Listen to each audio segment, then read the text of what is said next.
A lot closer to home right now, though, is that, man, things have been heating up at a time where normally, Nick, we would have been getting National Signing Day.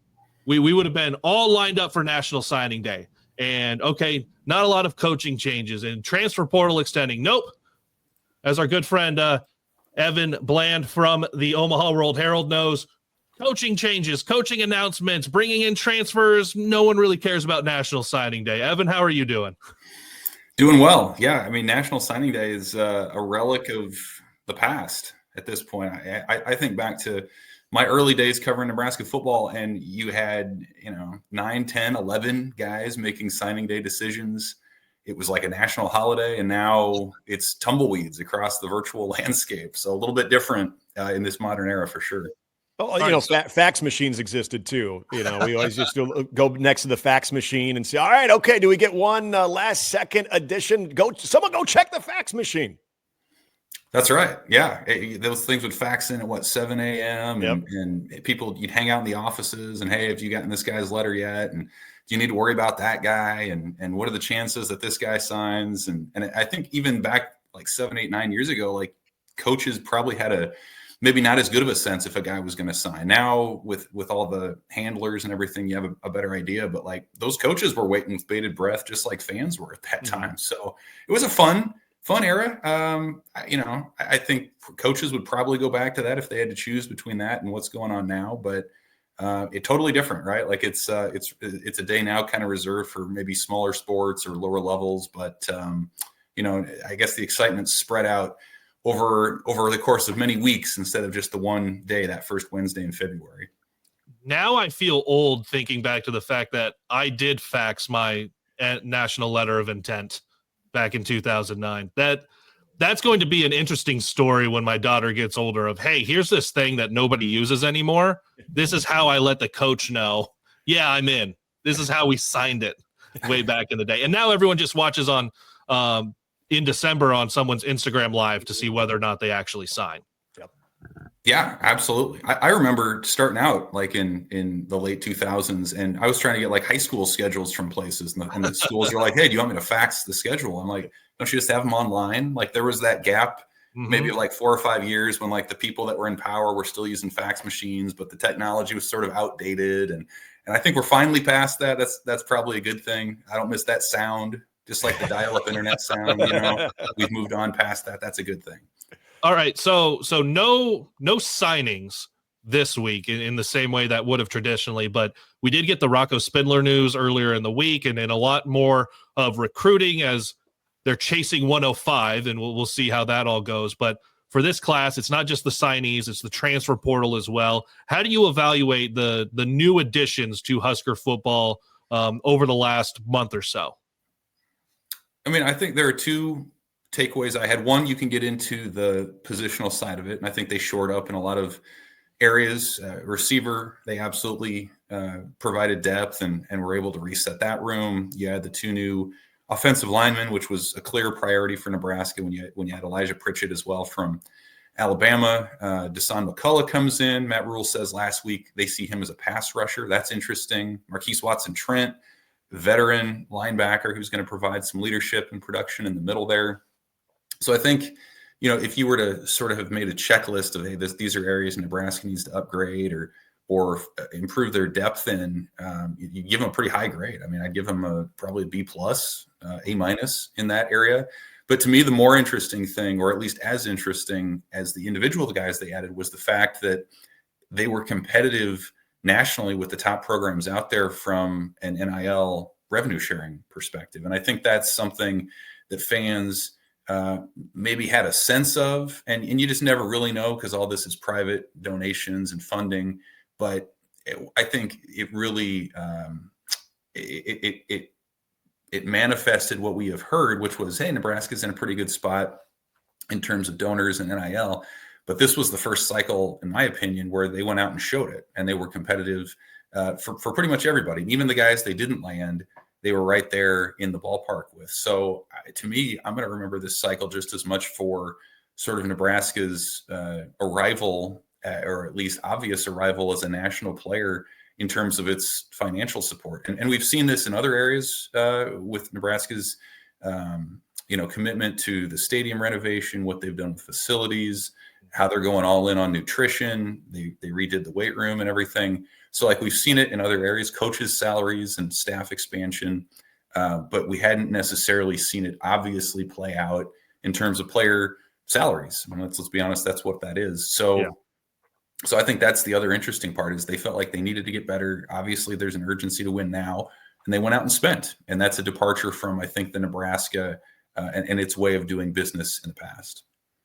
Evan, the other part about this offseason has been not only solidifying a long stay for Dana Holgorsen, but then just also this week, Mike Eckler, where I know a lot of people, hey, if there's a Nebraska tie, it's probably not as challenging to get a guy over and get him back into the fold. This was very difficult because what he was leaving at Tennessee, a program that has reestablished itself and is one of the better programs in the SEC, they're in a great position there to get him to come back over to Nebraska in an area that Nebraska desperately needs to see improvement, not only from the NIL and the transfer portal era, but also all of a sudden you're looking at a couple of rock star coaches that are on this staff on top of what we all feel is a great development mind when it comes to Matt Rule. Another big part of this offseason. Yeah, I mean, I look at his hire kind of like we just talked about the portal, where like if you want to talk about Eckler specifically, yeah, it's absolutely a strong hire. This is a guy with legendary stories for his energy and enthusiasm and passion for what he does. I think one of the reasons he has been so successful is that he's leaned all into special teams. Like that's been the thing that he wants to do. And if you think about the past 10 years or so at Nebraska, there are many examples of guys who kind of were given special teams to do. They were a position coach who were doing this. They were an analyst, and you just kind of made it work. This is what he does. This is what he loves to do. And so you've seen that track record play out at Tennessee over the last 4 years. I think specifically in the areas of punt returns, that's been something they've been really strong in. And, that's been dormant at Nebraska since DeMornay Pearsonell was bringing back kicks a decade ago. So if that can be an area of some benefit to Nebraska where it can flip a little field position, that's great. Yep. Obviously, all the block kicks that Nebraska had this year, I think Tennessee's had one total in the last 4 years. So that's an area that can be immediately shored up as well.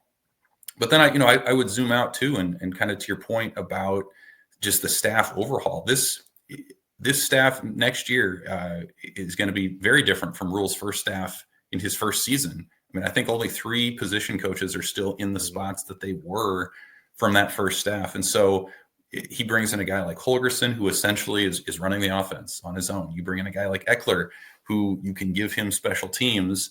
Both of those coaches have track records. And then, defense is a little bit more collaborative. You have John Butler, who was pretty close to being an NFL coordinator a couple of years ago, and he's going to be in the mix with Phil Snow and then Matt Rule, of course. That's been an area of specialty for him too. So I think that's the other sort of adjustment we're seeing Nebraska move into in this current age when there's no limit on staff is, hey, you're going to have guys who are really good at recruiting, and they're going to go out and build those relationships and bring in talent. And then you're going to have guys who you can just give them parts of the team and they can coach it because they have a track record of success and they've done it before.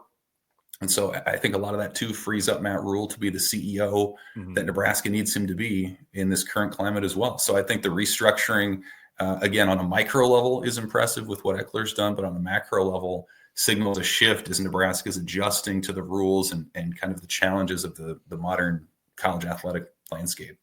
What I heard, massive improvements, college football playoff team. That's what I heard, Evan. I love it. I appreciate the honesty. We talked earlier this week, Nick and I, about our takeaways from getting to hear from Matt Rule last Saturday. What was kind of your biggest takeaway from a lot that Matt Rule went into? Talked a little bit of special teams, talked about roster construction, and the potential, most likely, spring game changes to whatever that's going to be.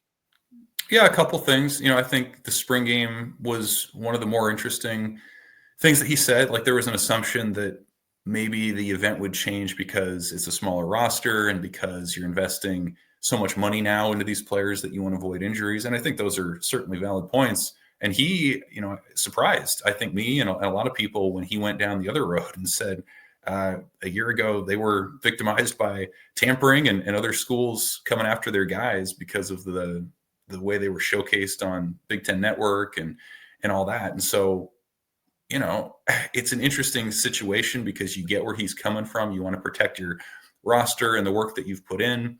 At the same time, you want to acknowledge what this event has meant to fans for a long time. And it is that chance for a lot of families to come out and not have to spend a ton of money. And it's a low intensity atmosphere, right? Nobody's going to leave upset. The call-in shows afterwards aren't going to be full of irate fans. And so I think there's a benefit to that.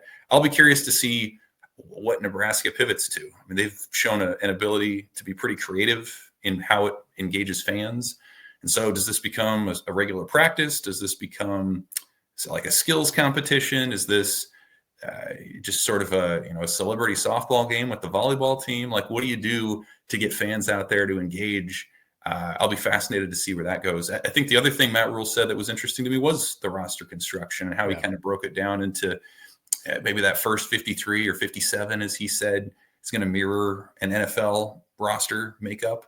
And then maybe you'll have a third team. And probably the most interesting part was what he said was going to be left for maybe those last 10 roster spots or so, where it wasn't maybe these super high upside talent guys, but it was culture guys, sort of the equivalent of what the walk-on program has been, guys who are going to come in and give you effort on the scout team, guys who know what Nebraska is all about and can impart that to other guys, guys who are going to give you that practice intensity to push the starters. And so I'll be curious to see how many other schools pick up that model, because I think a lot of places would just say, hey, let's stockpile as much talent as we can and make it a developmental thing. Matt Rule's putting some resources into sort of that culture side. And so I think that was another interesting thing. And we'll see that as they continue to trim this roster, how many of those guys are able to make camp or make the roster into the fall and into next season. Yeah. Evan, I was mentioning this to Kaleb on Monday, and I've even brought this up on Sports Nightly too, with the changing of college football and the way that you're constructing a roster. Now we can officially say the way you're doing business when it comes to roster management, player acquisition. I mean, it is an NFL model. And I know there are some pundits out there, Paul Feinbaum, that would like to use Matt Rule's lack of success in the NFL as something of a negative. When I look at the coaching staffs that are best equipped to handle the constant changing and now this monetary impact and involvement in college football, I think of even a short time with the Carolina Panthers and seeing the way business is done and knowing that you're going to have maybe some interchanging of coaches and personnel. Am I crazy to think that Matt Rule, just that experience alone, has him much better positioned for the job that he's at right now in the college football game that he's experiencing than he was when he was at Baylor? No, I don't think you're crazy. I think, you're seeing it all over. That's why the Bill Belichick hire at North Carolina is so interesting. Yeah. That's why Cal just hired Ron Rivera to be its general manager. Matt Rule has some of that experience now and dealing with, essentially the draft and free agency, which is what high school recruiting and the portal is now. And now with revenue sharing coming, assuming it gets ratified here in a couple months, then it becomes contract negotiations. And okay, you have a $20.5 million rev share pot. How do you spread your portion of that out through the roster? Do you value positionally? Do you value individual star players? You're going to have those conversations with guys. I think one thing Matt Rule has shown to be a strength is his ability to really speak honestly to players about their situations, whatever it is. He talked about that in the spring, this last week, about telling guys, hey, if the 105 was here right now, this is what your status would be. Not every coach, I think, is probably able to speak so bluntly about that to guys. And I think that is going to pay off in this era too, when you're talking about how much money can you make? Hey, this is what we have allotted for you. Either that's good enough for you or it's not. And so I think that's probably a place that you start. The other thing, you mentioned pundits, Nick, like it kind of reminds me, like Matt Rule has been pretty good about kind of being a half step ahead of how things are going. You think about him calling the 4 Big Ten teams in the CFP, and that came to pass. You think about his sort of speaking publicly about what good college quarterbacks were going for in the portal, and that's become commonplace. So like this kind of gives me kind of a vibe of that sort of thing, where maybe it feels like he is a half step ahead, and he has done a really good job of adapting to what the rules are. He's not someone, I think, who was sort of married to what his process was at Baylor and at Temple, just in terms of roster building. So he's very flexible about it. I think he's made it pretty clear that if you want to win, you have to spend. And so that's the road they're heading down. We'll see kind of how it turns out, but there's no doubt, like, just his ability as a CEO beyond just the X's and O's has benefited Nebraska and is going to continue to do so. Do you think Matt Rule being able to hold those conversations in a blunt way with the advice to players is a lot easier for him because of the culture that they've established with the one of us, and if someone plays for him for one season, they're with him forever, and kind of the relationship that he's able to have with guys? And I mean, it's not a Scott Frost thing or anyone before him thing. It feels different with Matt Rule and kind of the way he approaches talking with players. Yeah, it's one of those deals where, like, if you're going to have a real serious heart-to-heart with someone, it helps for them to know that you know who they are and that you care about them first, right? This isn't a Billy Bean Moneyball situation where you just kind of have no relationship with the guy and tell him you're cut and sort of keep it in this cold, sterile relationship kind of level. So I think his guys know that. I mean, we saw that throughout the season. We saw that at the bowl game, certainly the fun that they were able to have. I think players respect it too. Like, you think about if you're a high school kid who's gone through the recruiting process, I mean, it's almost a certainty that you're going to be talking to recruiters who just kind of tell you what you want to hear. And your BS meter has to be pretty high as a college football player after you've gone through that thing for a year or two and you've heard from dozens of schools and they've told you how great you are. I think it's almost refreshing for a coach to say, hey, look, you got some work to do here. Like, this is where it's at. I'm not trying to impress you. I'm not trying to stroke your ego. This is where it is. And so I think I've heard a lot of players have respected that and have found that refreshing, even if it's not necessarily the news they want to hear. And, Holgorsen was a great example of that last fall, where he comes in and speaks bluntly about the receivers and their perimeter blocking, and they responded to it because, like, that's what a lot of elite athletes do.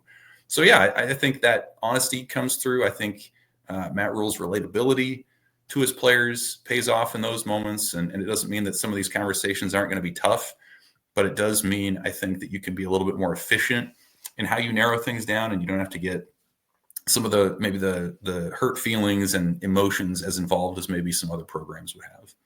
Hey, Evan, Dylan, I know that just his overall next step for him from a leadership standpoint, and I'd even go as far as asking the question from a physical standpoint. I know Matt Rule hit on that a little bit last Saturday, but again, he is out there even more so than he was as a true freshman. I get the feeling, even as a guy going into his sophomore year and his second spring ball, that there's no question who the mouthpiece of not only this offense, but for probably a large majority of this entire team is. What do you see the next step for Dylan Raiola?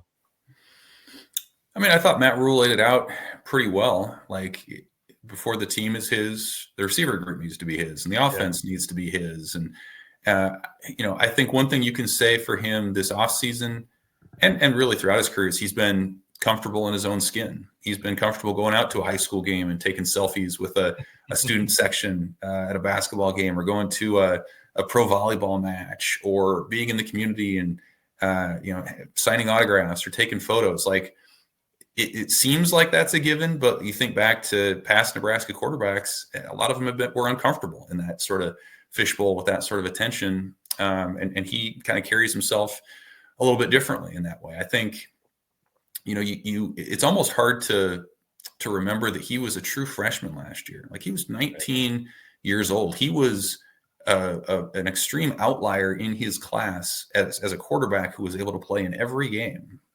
most of his peers in that recruiting class around the country were redshirting or just appearing in a handful of games maybe. And so, he that was his first tour of the Big Ten and going against defensive coordinators who were scheming against him specifically. And you think about what Dana Holgorsen said about, hey, he's never been around a true freshman who's known the answers to these football questions like Raiola has.